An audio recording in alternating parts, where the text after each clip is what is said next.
Hi, Ronan. Welcome to BizTalk. That's my great pleasure you with me today. How are you? I'm great, thank you. Thanks for having me on. That's my pleasure. So let's talk about yourself, maybe your background. Sure. I've been in business now for about 8 years, but I'm only a baby. I'm 26 years old. So I left school at 18 and have somewhat been in business ever since. I've had two mobile application businesses, a small marketing agency, and I'm now running SpaceBands with my co-founder. We're running the business out of Bristol in the UK. And yeah, things have been a bit wild for us for the last 18 months. The business has grown massively, and we're just going through our seed funding round now. Great. Thank you. Yeah, let's talk about your business. Right? Let's go straight to the topic. Uh, First of all, why did you go through this process? Why this exactly business? Sure. We started SpaceBands with a focus on social distancing. So SpaceBands came to life in March of last year. So my co-founder had the concept. It was a simple device that would beep and alert when school children got too close to each other. The whole model for the business was bringing kids back to school safely. We thought there would be widespread adoption in that particular sector and quickly realized that, in fact, it wasn't the perfect fit for the product. So we pivoted the brand and started focusing on physical workplaces, businesses in construction, production, manufacturing, to help them stay open during the pandemic. It meant that businesses could effectively social distance and store contact tracing data to prevent them from shutting their doors if a COVID test hit the workplace. If you imagine back a year ago, if there was one positive COVID test in a workplace would need to shut its production doors for 2 weeks. The cost for a business for that is huge. So businesses started to use SpaceBands, and we've had massive widespread adoption across a multitude of household brands. The likes of Amazon use SpaceBands, the NHS use SpaceBands, the MOD. We've got over 1,000 customers now who are all big businesses using the product that we've created effectively from our bedroom. But that all being said, the business is currently pivoting. We knew that the social distancing offering had a life cycle. And so in September of last year, we started work behind the scenes on a new product. So we spoke to our existing customers and asked them what they wanted to see us do next, what they wanted to see us do in the health and safety and HR tech space. We found out their direct pain points and started building a new product that would solve these. So we're moving forward without the social distancing offering. Instead, we have an all-in-one safety wearable that manages health and safety, HR, and well-being at work, all in one simple piece of tech. Great. That's a wearable, okay? So how exactly does it work? How the users interact with the wearable, and how do you move from detecting COVID to all these features, which I believe are a little bit more complex? Sure. So effectively, the device is an alert system for hazards. So we have a range of hazards that are collected within the wearable. So, for example, we have a decibel reader to manage loud noise. If you imagine a busy factory with lots of machinery, if the device tells you the decibels are over a certain threshold, it reminds the user to put their PPE headphones on to protect their ears. We have proximity alerts for machinery and robots in a warehouse. We have attendance tracking using an RFID chip like a workplace keycard. We have the social distancing alerts, of course. We have stretching and mobility alerts. If users are stood stationary for too long or sat down for too long, the device will tell them to get up and stretch, preventing chronic back pain and a world of other features. And we've got, as I said before, there's currently 10 features in the device, so a further 5 features we'll be adding. But effectively, it becomes an all-in-one wearable that alerts the user when there is a hazard and also collects a complete paper trail of these hazards so that businesses can make effective decisions about their employee safety and well-being. We haven't been in physical workplaces for almost 2 years now. So there's a real change happening behind the scenes where employees now care about their safety more than they ever did before. So employers will need to be prepared to ensure that their staff are safe, or inevitably they won't be able to keep their staff. Are the employees comfortable to wear it? Yeah, we've seen widespread adoption in our first product. Inevitably, employees with the COVID use case wanted to keep themselves safe at work. Most people didn't want to go to work, but were forced to go to work. So it was a real turning point where wearability of tech in industry could get widespread adoption. But our new device doesn't just have a use case for COVID purposes. It really has a use case for the employees' well-being at work. We manage their attendance to tell the employer when and where they've been in work. We manage whether or not they need to stretch because they've been sat down for too long. We manage their body temperature. We manage the contact tracing logs. If someone's meant to be quarantining, we can automate the quarantine period with the chip that requires entry to the building. Therefore, we can keep those who are meant to be in quarantine out of the workplace, and therefore keeping all employees safe and happy whilst at work. I mean, it's interesting. Also, safety with wellness, they get along very well. If you have, wealthy employee, they will come to work better and they will come to work more often, right? Without absent and without stay away from the workspace for too long. Exactly. There's two sides of it. One is the collecting the data element so that employees can have a complete paper trail of when they've been at risk. But the other side of it is really peace of mind. By having a wearable device that's doing safety checks for you, you can walk around a moving physical workplace with plentiful hazards without having to worry about concerns for your safety because we're doing that work for you. I mean, let me say, and I will ask you after, your workplaces, they are very dangerous. Construction is extremely dangerous. And in UK, a lot has been done, absolutely a lot. Now it's much safer than it was before. But we still find a lot of places where safety is not that well secured, let me say. So, and I do believe devices like yours, wearables like yours, can give a big help, right, to improve first of all safeness, because we really need. And which are your best clients? Who are your players? So, I mean, we've got two product offerings effectively. So for the first product, we've been used by, over 1,000 customers now. So we've got devices being used in ITV TV production studios. We're working on some Netflix productions. We're being used by Sony. We're being used by Amazon. We're being used by the NHS. We're being used by the MOD. And that's just touching the surface. For the new product offering, it's not yet released. That's why we're going through this seed funding round at the moment. We're looking to release that product in mid-October. And we're assuming there's going to be widespread adoption, but for now, there isn't a use case of this new product because the development is still underway behind the scenes. We've been working on development since September of last year. So we're almost there now. We've got a year down the line, but we're still just finessing the finishing touches to that product offering. I mean, how do you adapt? I mean, workplaces can be very different, right? How do you adapt your device to the work? The difference, from construction to, I don't know, Amazon, for example. Sure. So we've worked in a very clever model. So we're arriving in the marketplace with the most affordable wearable on the market.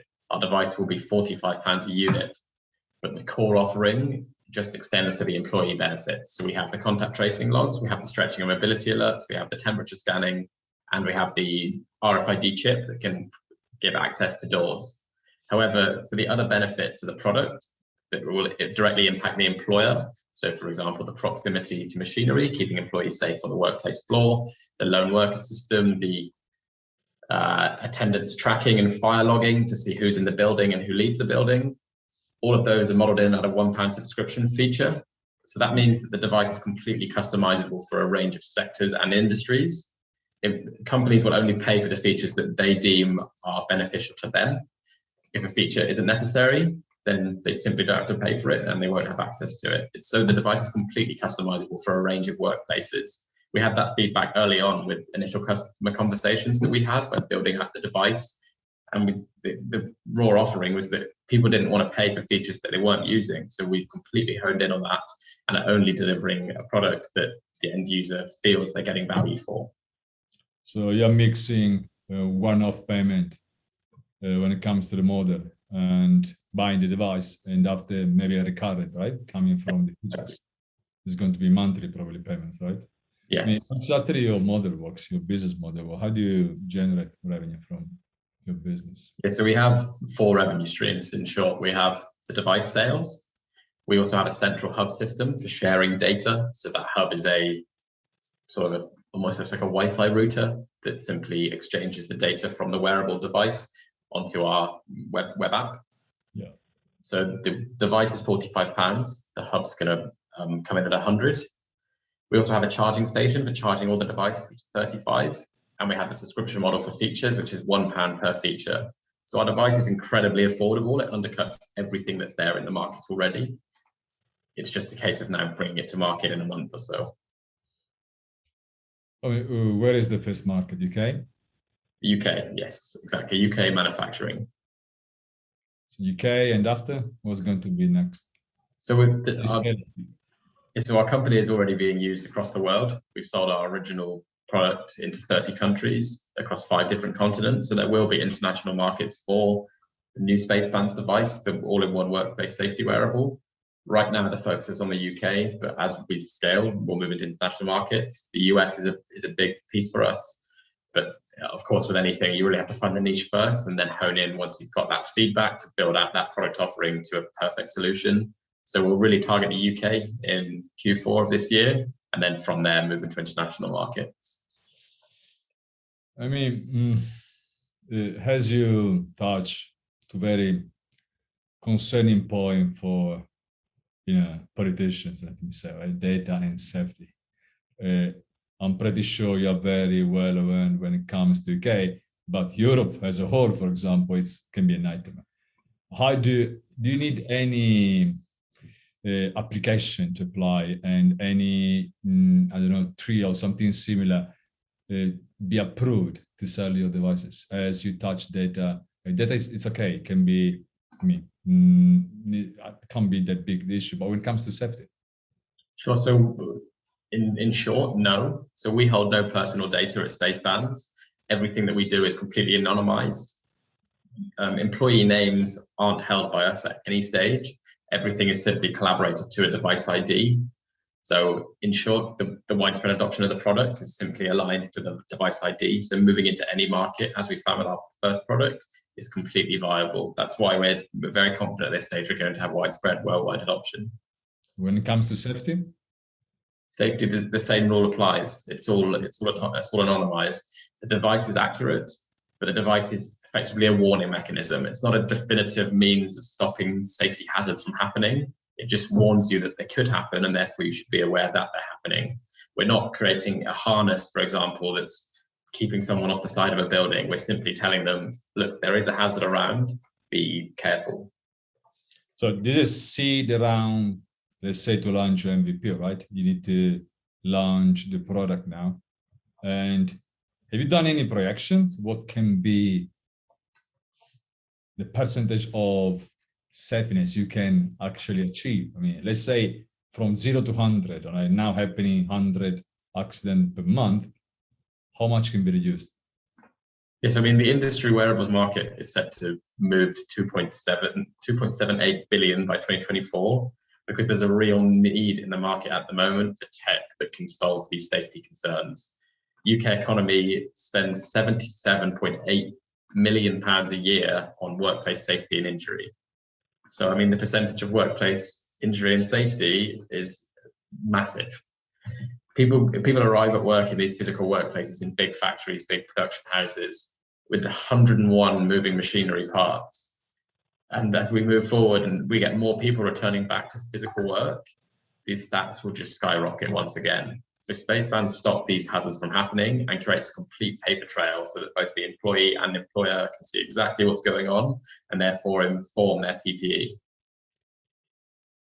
Okay. I mean, I saw in your deck you have very detailed financial, okay? And you have a very good margin on your business. So how do you provide the business with the supply chain for the devices? Are they made in UK or outside UK? So they're made in China. So it's the same supply chain that we used for our first product. The raw offering is the same. We're just simply adding features. So we've proven that our supply chain is robust. We work on a next day service for our social distancing product. We hold stock here in the UK. We air freight it from China, but we're confident with our manufacturer that we can move forward with this new product offering and still hold that strong supply chain. We've never run out of devices. We're always forecasting well in advance, even amongst a product like a social distancing product where we were weighing up against government guidance. But moving forward with this all-in-one safety wearable, we don't have to have that government guidance for our supply chain in state of mind. So there's no reason why we can't hold a multitude more stock and just ensure that we can continue to work with a next day service for all orders. I mean, how do you scale the business in terms of model? I mean, how do you make the business scalable? Sure. So the real value add for us isn't in the hardware or the firmware or the product. It's in the fact that SpaceBands becomes the workplace marketplace for all things health, safety, and well-being. In that, there's so much scope for moving forward with partnerships with the likes of payroll systems, acquiring us or us acquiring them so that we can manage workplace attendance as alongside payroll. There's also scope for other safety devices moving into our ecosystem so that our data set becomes bigger and bigger as per other devices coming in.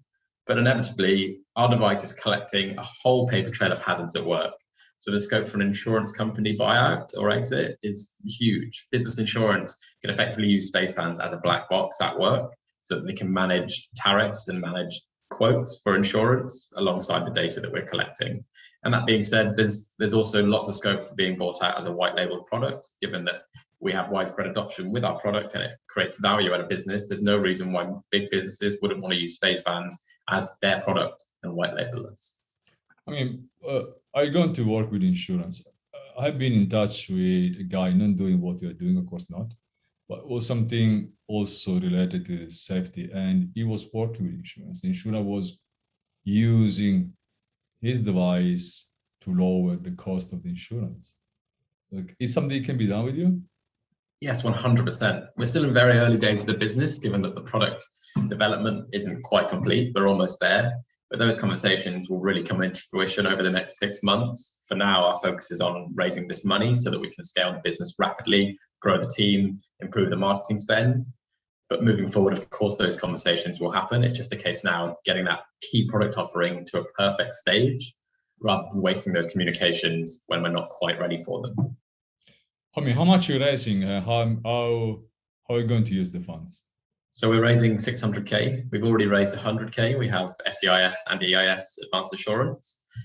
We're going to be using those funds primarily to scale with growing the team and marketing spend. We've already more or less covered the entirety of the product development because we've backdated that work since September of last year, and we've thrown our profits into the development to get the product to where it is today.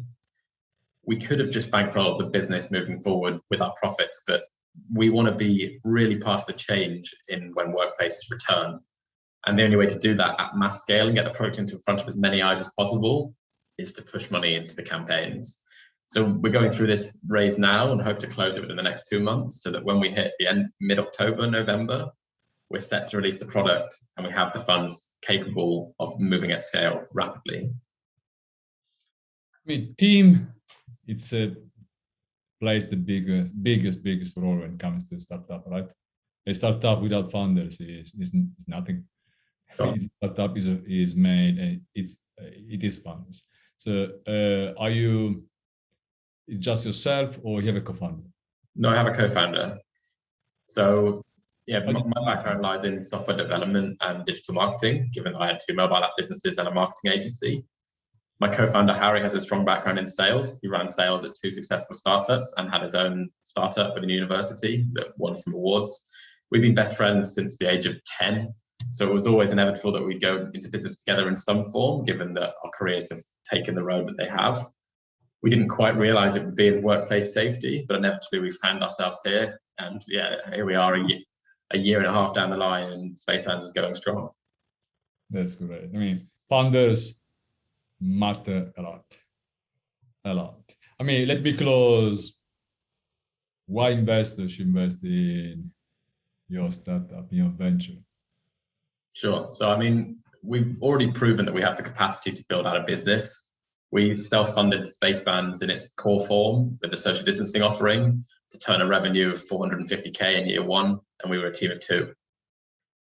So to extend on that, we've had great media coverage. We've been BBC, Sky News, ITV, Hello Magazine, the Martin Lewis Show, Apple News, the list goes on. Our customers include, as I've already mentioned, the NHS, the MOD, Sony, Amazon, Netflix Productions, ITV, BBC.